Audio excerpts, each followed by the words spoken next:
And welcome back. We've had the clap, courtesy of Mr. Bennett. Thank you, sir. Thank you. I'm getting better. Clapping on request here at Live and $10 Loose. a clap, $40 up.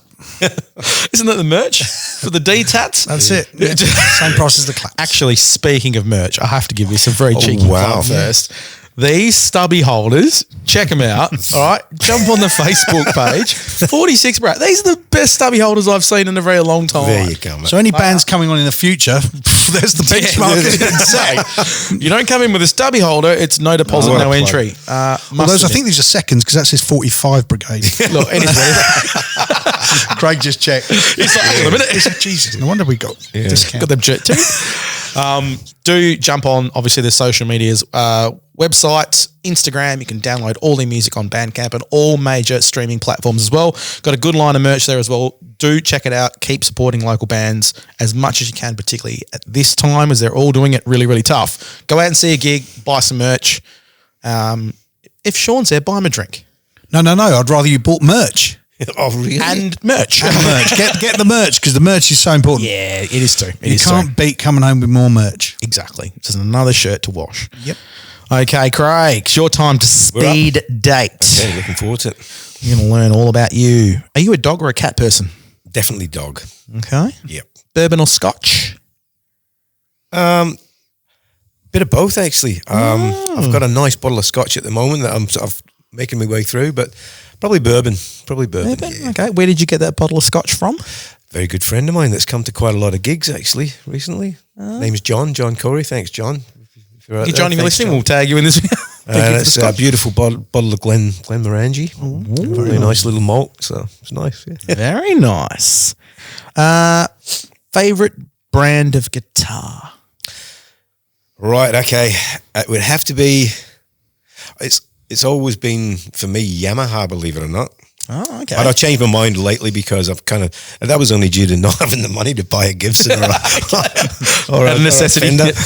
But recently I bought an Epiphone and I got it set up beautifully and I like that. So it's a cheap man's Gibson, but I like the way it plays. And I also like my Fender Telly that I've just bought. So wow. Yeah, so I actually don't have a favourite. I like the Fender, I like the Epiphone, which is part of the Gibson range, and I still like the old Yami 620. So I don't really have a favourite, actually, to be honest. That's all right. We don't collection of axes. Yeah. Yes. We don't have favourites, just like we don't have favourites when it comes to kids. There you go. Allegedly. Okay. First band you played in as a kid. This was back in Scotland when I was growing up. No, just glad. Yeah. And it was a band called Distant Echoes. Wow, okay. Keep going. Echoes. And that was such a great band. We had, back in high school, we got rivalries with all the other bands, and you always think, we write better songs than you, blah, blah, blah. And anyway, but it was great fun, and we got our first gig at a little place. It was a place called the Doon Castle. And you walked into this place. It was really cool. You go downstairs into this cellar. Yep. And it was all really like a dungeon, made up like a dungeon and stuff, and almost medieval, and they had a little stage and stuff. So we were doing our first gig, and I said to the boys, before we do this gig, we've got to make this the best gig because we've got to blow these other bands away, Bit of rivalry. So, bit of rivalry. So I said, how can we do that? And one of the guys said, we should try and get some pyrotechnics for the show. We can't use pyrotechnics in a dungeon downstairs, But it got me thinking. I thought maybe I could make a couple little flash pots. So I was still at school at the time. Okay. So chemist lab. Yeah. I went into the chemistry lab and I stole a jar of magnesium powder. Oh, jeez, Louise. Okay. And I went home and a mate of mine at the time said to me, he said, I'll give you a hand and we'll build these together. We'll build these magnesium bombs. No idea how we were going to do it.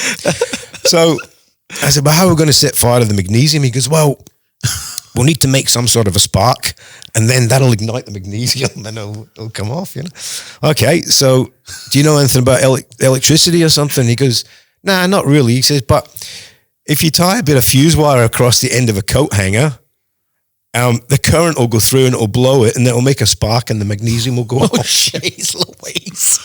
So we spent a couple of days in my garage, like putting this together, and we eventually got it to work, And I thought, this is awesome, right? So we built this little thing to take to our first gig, and we wired it up to this little box that had a button on it. Yeah. I said to the this mate of mine, I said, no, we're gonna blow this place apart. This first gig. So when you hear the drummer counting in the sticks 1, 2, 3, 4, I want you to press that button and the pyrotechnics flashes will go off. So we get to the gig and you just hit 1, 2, 3, 4. My mate presses the button. Nothing happened except there was a flash underneath the bass player's trench coat and it set fire to his coat. He's trying to put the fire out in his trench coat. The whole place fused. Oh no! Everything went black except this little fire in the corner. The bass player's trying to put it. That was my first gig. Back in Scotland. I'll never forget it. It was such fun. That was the end of Distant Echoes. Yes. There were Distant Echo after that. That would have been a great line of merch because you could have Distant and then Echo. Getting fainter and fainter down the front of the shirt. Trademark. I'm having that. That's it. Oh, the memories you bring back from these dresses. Wow. Sounds like a Spinal Tap moment. If ever I've heard one. Wow. Way better first gig fire with a trench coat. Yeah. Wow. Okay. If you hadn't found music as a passion, what would have Craig have been? Would it have been a plumber, an electrician, a butcher? Was there a line of... Nah, none of the above because I'm not really... Pyrotechnics. I've never really wanted to follow a stable career path, Yeah. I think I would have been do you mean as a career or just something you'd like to do? I'd love to something be... you'd like to do, yeah. I'd love to be an ocean swimmer. I think that's what Really? Yep. Wow, that's a bit left-wing. Any reason why? Well, I enjoy swimming. Yeah. And I would just really like to get out there and... Well, I'm not going to ask you the question That's why about the the cover shark of the and the album's bear. a bit like that because that's kind of one of my passions is yeah, that makes sense. swimming at the time, yeah. So Wow, an ocean swimmer. I'd love to do that, yeah. If you could magically wake up in the morning, same as Ben, know an instrument, any instrument in the world, Yep. what would that instrument be? I think it would be drums, the same as what Ben said. Yeah, I think it would be drums. Or I think to maybe master the bass guitar. Yeah, we had a few people say that. We've actually had a drummer in last week say he wanted to be a bass player. Yeah, we did. Yeah. Leroy's like, I want to play bass. I'm Yeah, like, there's something about the bass that just drives along nicely. Yeah. It feels to me, yeah, maybe. if you could be in any band, dead or alive, Yeah. pull someone out, put Craig in, Okay. who would you be? And Well, what would the band? if it was playing the instruments that you just said I was learning, Oh, you'd be a master at it. If, so if I was a master Yeah, of drums, master. I'd love to play for a little Irish band that were in the 80s called the Starjets. And the energy in that band was just, they were the guys for me, I love to thrash the drum kit playing for them. Yeah. And if it was the bass, it would be Thin Lizzy. I'd love to take Phil Lynnett's place. It would have to be. Yes. That's very, very So cool. there you go. Yeah. Okay. 1 fast-moving zombie or 10 slow-moving zombies. Which would you rather fight off and what would be your weapon of choice?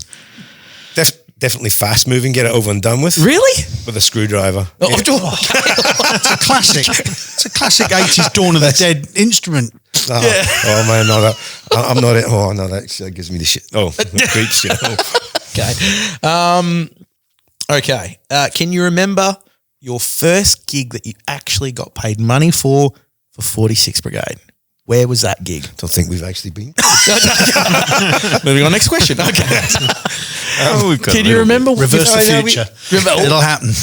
We actually, I can tell you one that was the best paying gig that I've ever done in my life with 46 Brigade, and that was the Dockers game. Really? They were very, very. They looked Wasn't after season us. passes or anything like that? They really for what we did. I was like, wow, this is if rock stars get that kind of money. You were performing to a pretty big crowd, though, and the pressures to make sure, even with someone that did decide to split his head open quickly, Was he to get insured out. for that as well? Did he get insurance money for the head incident? That's right. No. But I think the first gig, to answer your question, that we did actually get paid for was a little gig we did in Fremantle. I can't remember the name of the gig, but it was a Fremantle. It was like one of these sort of four or five bands together. Yeah. Stevie D from Cosmic. He actually ran the thing. Oh, wow. Yeah, I think that was the first one. Cool. Can you give me a name of a Perth band that you would recommend me to go and see? Someone that's on the Perth scene at the moment that you go, check these guys out. All right. Well, if it's me personally, I mean, we've played with a lot of great bands, and all of the above that we've played with, I would definitely say that they're fantastic. But if it's for my personal taste, I like Palo Alto. I think they're I should have said those guys. I really like their music. There's something about the way they write, and so have you seen them? No, I haven't. No, but I'll definitely check them out for sure. Check them out. I like them. I think and I also like Carla Geneve. Yes. She's just there's something about her songwriting that's just magical, and her voice as well. That song, Right Reasons, is incredible. So probably some of that kind of stuff is good to go. Very cool. All right, we're going to have a very, very short break, and then we're going to get stuck back into it. A few more questions for the guys from 46 Brigade. Just cruising along here with Mr. Sean Bennett. Cruising. I'm trying to get words for you. I like cruising. This is good. There's lots beginning with C tonight. I didn't even realise I was doing that. And it's probably one you can't actually say on air that no, you probably wanted to call Cactus. Okay. You are listening and watching live and loose here with the 46 Brigade and the ever cruising Sean Bennett from the Rock Pit.